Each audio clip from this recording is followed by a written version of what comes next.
Grifter's Bible, a novel by El Shaboons, read by El Shaboons, with sound design by Monumental Sonic Architecture.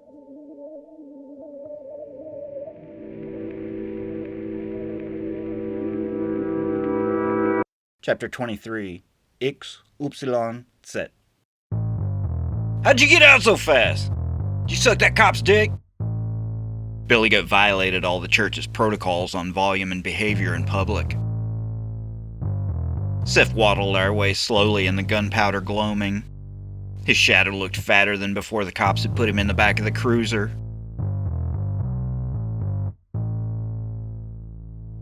The prophet rubbed his belly as he passed under the darkened security lights in the alley. Dusk activated the photocells and each light flickered on one by one as Seth passed underneath them.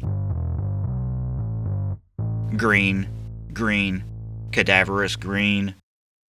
Billy Goat wheezed. "So where you been, son?"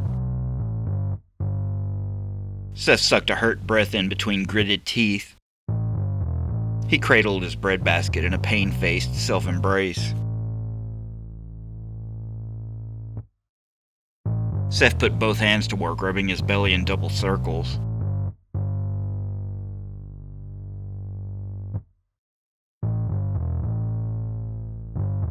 "You been eating this whole time?"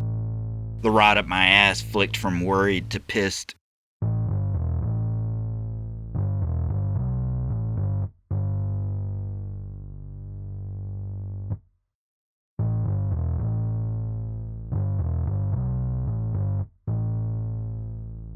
It sounded so old hat for him, the whole business of getting out of jail free with a catfish dinner. "So do we have to worry about the cops?" I queried. Consternation cut Seth's face wide open and he let out a grunt like thunder. The words had whispering teeth. His throbbing grimace grew angry like a sore thumb. Immediately I regretted opening my big mouth. The veins in the backs of Seth's hands trembled like earthquake plumbing as he flexed the tension out through his fingertips. That's all he could get out before the anger snarled him up again. "What did Fritz say?" I asked the Tempest.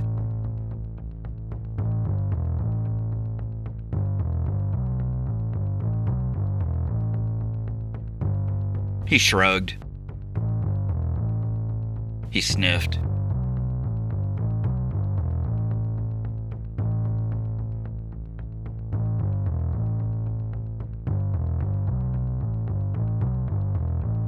I said, "Sorry about the church." Seth's eyes flashed towards the west. He stabbed himself in the chest with his thumb. "But they locked up all the equipment." Seth turned on me, knees bent like a gunslinger. Now he was head up. "Take it easy." I put my palm up in parlay. I made sure Fat grabbed it. We took it over to Billy Goat's. Seth relaxed his posture somewhat, but I think that's the least of our troubles. I looked at Seth until he looked at me. "Joey said they could track that relay when it goes live. Joey said it takes less than an hour for them to identify, locate, and lock onto the profile created by that source. And Joey said they'd kill to get back their gear. And now Joey's dead. Do you want me to go on?" Seth seemed not to hear me. And there it was. There was that note of rare confidence in his tone again. The Jesus pin that kept him aloft. The mother of all silver linings.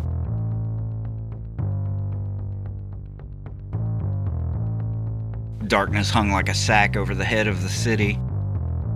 We waited for Mary to get back from central booking. Her eyes were auburn and puffy when she leapt out of the driver's seat and ran into Seth's embrace. Mary faltered beneath a weight and paused to wipe her eyes. "He's taking so dang much." The words were like an arrow to the heart if you'd heard them spoken out loud. "Who's gonna make this man pay for what he's done?" She stared up into Seth's face. She crumpled. "Who's gonna make him stop?" Seth said. Mary pumped her grip on Seth's arm. She wiped her eyes with the ball of her hand and opened up her phone. "Whole congregation's waiting for us to put out some word on what happened today and what's next." I'll tell him something's coming. I just won't say what or when. Seth was grim. She breathed deep and lifted her chin. Oh, I can't wait to see you manifest. The world will be yours on Easter Sunday, and we'll forget all of this ever happened. Seth liked that kind of talk, but there were practical concerns.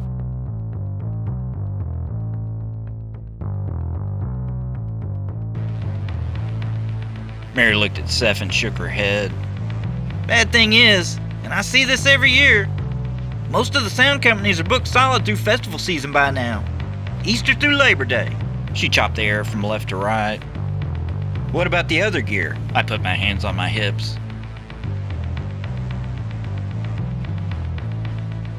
Seth didn't sound excited, but he tried to sell it that way.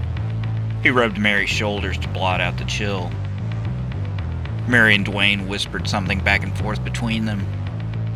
Mary looked up. Her face was pinched. Seth asked. She spoke from out of a daydream. It's too out of the way. Clockworks were ratcheting inside of her head. Seth hated being made to wait. Mary threw caution to the wind. I know who's got the best sound system in Texas. Wet red veins glistened behind her glasses as Mary evaluated her idea. I just don't know if you're gonna like who it is. Seth slapped his chest. Naylor Hammers retired out to Lubbock back in 2005. He come off the road, but I heard tell of him lending that monster PA out to folks. Mary knew the story of Seth and Naylor Hammers and how the Right Reverend had wedged a wall of acrimony between them back in the 90s. Seth's face melted like sugar in the rain. The anger, the frustration, the crow's feet of doubt that had been drawn on his face by the code enforcement raid all poured together in an avalanche of scree that drained the mountainside of his troubles until he looked lighter than air. Seth put his hand on his heart and spoke into the mists of time.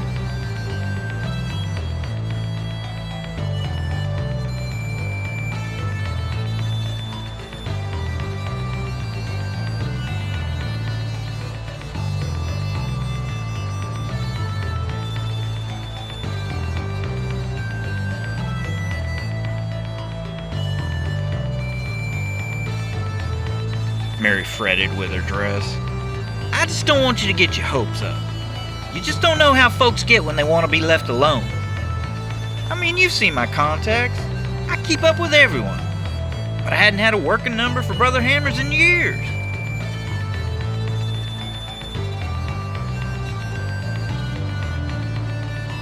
Seth boiled his hands and that settled it. He clapped. I needed my tooth fixed before I was going anywhere. Mary got me an appointment with one of the instructors at the dental college and drove me over the next morning. I got woozy watching surface tension hold a glint of amber serum onto the needle's prick as Dr. Hobbs withdrew from my personal space. The drip dropped as he plopped back on his seat. He swiveled on the stool and craned his neck forward. A crash down the hall swallowed up all of the oxygen in the room. I heard drama approaching from another part of the huge theater of exam spaces. Some lady yelled, "Hey!" The sound of alarm seemed to arrive just as one of the cubicle walls was shoved into a tilt, setting Dr. Hobbs' tools all catawampus. Hey, who's the knucklehead out there? Dr. Hobbs shot up to confront the disturbance while I watched sausage fingers manhandling the partition wall back to vertical. Guys, I'm with a patient. Poor Dr. Hobbs chided.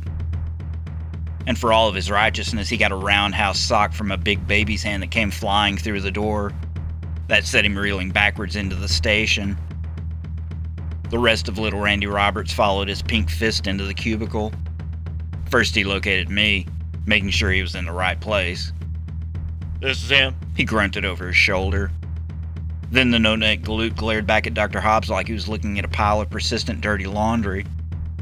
Randy's beady eyes made him look like a raccoon that was bad at math. His low-hanging brow lumped forward.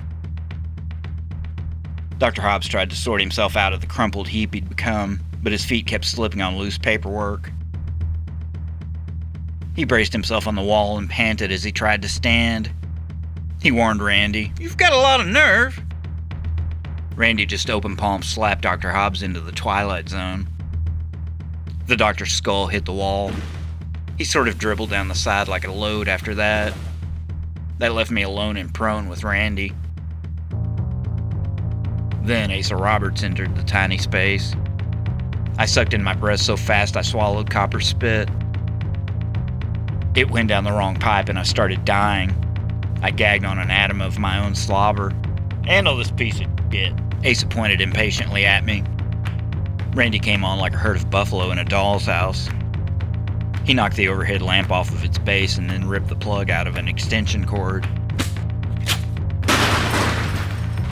Randy lashed me to the exam chair with the extension cord and stood back with his hands on his hips. He elbowed the leaning lamp tower. The fixture fell out the door. It bounced off the cubicle across the way. I heard a woman squeak. Asa scoured the ground like a bull scratching the floor. Asa bent down and inspected something he'd found beneath the exam chair. He looked up and we locked eyes.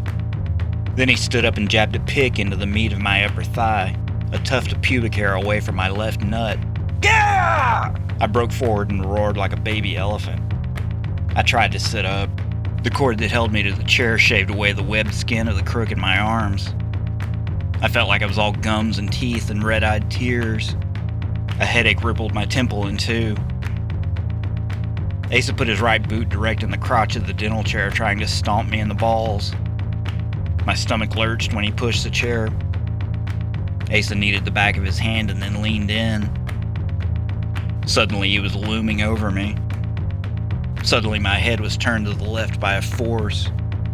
Suddenly I knew. My tooth had been removed. Wet breath and brackish blood flew out of the other side of my mouth. I collapsed onto the arm of the chair and threw up something like clear snot and clotted pink milk. I smelled ammonia and pennies. I was already draining out when Asa grabbed my neck and set me back up. He yanked at my collar and held me at 12 o'clock in the seat. His sweaty lips hove in close to the tip of my nose, and a cloud of drugstore cologne and peanut butter punched me in the face. "You ready to take a ride, you piece of shit? But you gone way past the point of no return now, you hear me?" His breath was like a hairdryer on my cheek. "Daddy let me off the leash." Randy shook out a black moving blanket and held it ready. Asa smiled a crooked smile and put a grip like a vice on my jaw. "I hope you kissed your boyfriend goodbye so he'll at least have some memories to jerk off to when you're gone and he's in jail." He yanked off the dental bib, punched me in the dick, and then crammed the bib into my mouth before I could start screaming. My nuts were squashed. My jaw was dead and disembodied. I barely knew I had a mouth by that point. Ugh. Asa gritted his teeth and snarled, trying to stuff the bib further in. Ugh. "Don't just stand there tugging on your pecker, damn it. Help me shut this it up." Randy tossed the blanket over my legs and produced a roll of black tape from his sports jacket. He bit off a length and then ripped it in two. He held one piece up and took a single step forward, but that's as far as he got. The glass hood from the decapitated overhead lamp flew through the entry and shattered into the side of Randy's face. Ace's knee shifted down near my balls. "Son!" Randy got his bell rung good enough to set him back a step. He closed his eyes like his nose was broken and held onto the partition wall for balance. There were pieces of broken glass in his face. The bisected arm of the boom sliced the air in two and pelted the back of Randy's forearm. I winced in sympathetic pain. Asa looked back at the rising armature and the unseen hand that moved it. "He got his, now you come get yours." I knew I was bombed when I heard Mary's high-pitched twang thwanging through the air like a boomerang to the rescue. Asa clicked his tongue. "You gotta be kidding me." Suddenly I was lighter than air. I felt like a feather with Asa's presence removed. He stood with his big broad ass stuck right up in my face. I wriggled a bit. The electrical cord cinched at the circulation in my purpling arms. I strained to see Mary just beyond the divider wall. Her grim jaw was set as she edged forward into view. The broken boom arm wielded like a cudgel. "If you don't set that man loose, I swear to God, I will whip your monkey ass straight back to the hellfire that vomited you and yours out," Mary blew. She looked like panting candy in her heaving scrubs. "Get your black ass out of here, you stupid bitch." Asa still had venom to spit. I couldn't see the movement of the thing. I only witnessed the flicker of light reflected off of metal whipping through the air. Half of the armature went flying up, ricocheting off of a ceiling tile and flipping over the partition wall back into the walkway. Ace's face flushed and his hand flew up to his mouth in a red arc. He sucked his fingers. Just as quickly, Mary had the remainder of her steel back up and ready to deliver further vengeance. "Ain't nobody squeezed your head, so why are you spewing out crap?" She glared like 40-something years of turning the other cheek had come to an end. Mary took one of the stainless steel ligaments that acted as part of the hinge mechanism on the armature and snapped it off. She turned and tossed it into the hall. A blur of sound cut the air. The little fat lady spun around before I even knew what was going on. Mary brought the steel tube down onto the back of Ace's left hand. "Ah!" Ace's voice cracked. He cradled his welted hand. "Get that cord from off of him."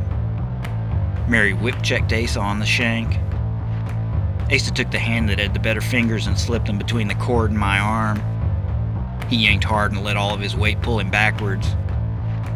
Asa knew what he was doing and he really dug in. The cord slipped up and sliced into my bicep. A paucity of molecules stood between me and a set of severed limbs. But then Asa stumbled back a step and had to catch himself on Randy. A whoosh of air slipped out of me as I recognized the absence of the cord.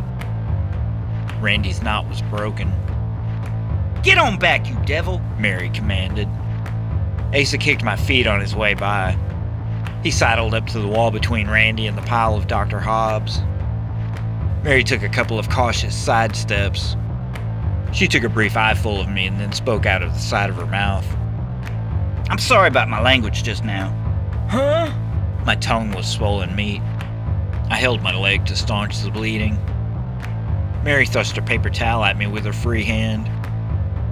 She spoke out of the side of her mouth. "Wipe yourself before you strap yourself." She indicated at the dribble of spit, vomit, and blood that had begun collecting on my shirt once I was upright. I took the towel and just stuck it to my face, glued in place by the melange. "You better get on out of here before you faint. I'll meet you down in the ER. Tell them I'm going to be coming in hot here in a minute." I looked down at the mess of Dr. Hobbs still crumpled in the corner. Surely a burly intern or some fit EMT was en route. I told myself Mary would be fine. "Don't think we don't hang Jews just the same as we'll hang her black ass," Asa barked at my retreat.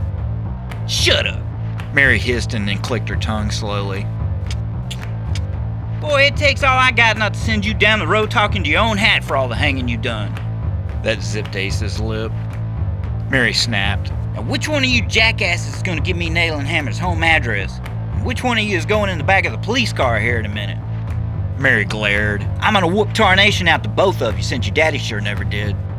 But whoever gives over those digits gets to tip on out of here and run home free." I stepped past the fallen lamp tower and started limping down the corridor of partitions. My phone began to vibrate. It was Billy Goat's number. I picked up the call. Steph's voice filled the earpiece.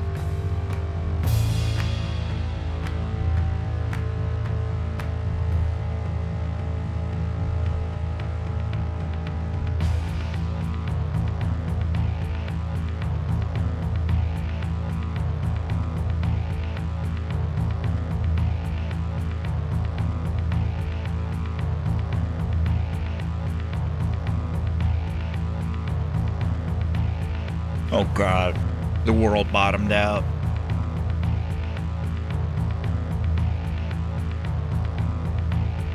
"Pick me up." "Don's." but I gotta do something first.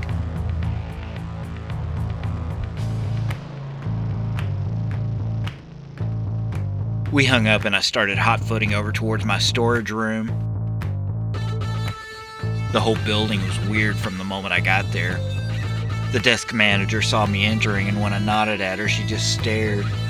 The atmosphere got progressively heavier with each step I took on my way up the stairs. The hallways on the second floor were empty and quiet. The padlock on the door of my unit was dangling undone. My stomach zeroed. My whole world seemed to dilate to a pinprick. My vision went black even before I glided inside the corrugated darkness. I fell onto the couch. I pawed blindly between the seat cushions in a panic. I banged my knees getting down on the floor. I peered by the light of my phone to see if the book had fallen under the couch for no good reason. It was not there.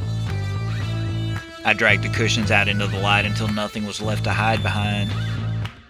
Nothing changed. It was simple. Visuddhimagga was gone. I ran my arm along the crease in the couch one last time. My fingers brushed a folded piece of paper. I pulled my hand out and the paper fell on the floor. My chest crumpled as I picked it up. I opened the butterfly and read the leaf. Don't make me come find you. This doesn't have to hurt. It was written in the neatest pen I have ever seen, like someone had typed out the words and traced over them by hand. They just left. God! I jumped out of my skin at the sound of a voice at my back. Jesus, you scared me. I stage-roared sotto voce at poor Cassandra. Sorry. Her little voice came out in a squeak of hurt. No, I'm sorry. I composed myself. Are you okay? I tried to calm down. Yeah, I guess. She sounded ground down. The rude guys in suits left about a half hour ago. They were playing with your lock again. I saw. My phone started to vibrate on my upper thigh. And that's when the hall lights went out. The phone continued to vibrate. Get inside. I hissed at Cassandra and led her back across the hall to her room. My phone felt like a joy buzzer in my palm. I looked at the display. Joey's number. I dropped the mewling phone on my couch and stepped back out into the hall. I ran to the stairs in the dark. I looked out the window in the stairwell. I saw the Lone Star electric truck idling, blocking the gate on Swiss. I took 2 stairs at a time. I made it out the side door without seeing anyone. I made it to the dumpsters unmarked. I crawled up to the top of the dumpster and stood up to get a better view. That's when the dock door opened. I was just standing there gawking in full view of a neat little man in a suit that stepped out of the yellow light. He looked straight at me and pointed. Freeze! I stepped back and fell over the top of the fence. My shirt tail caught, ripped, and gave way. I clawed at the fence to keep myself from hitting the ground head first. I righted myself but tore the skin off of the middle finger of my right hand. My feet hit the ground and slid. Here, he's over the fence and on the move. I could hear the disturbingly calm voice and the squelch of radio hubbub. I didn't look back. I ran for Don's. I ran for dear life. I squished across Hawkins and had to stop to catch my breath. The hole in my leg was leaking. It felt like I'd peed myself.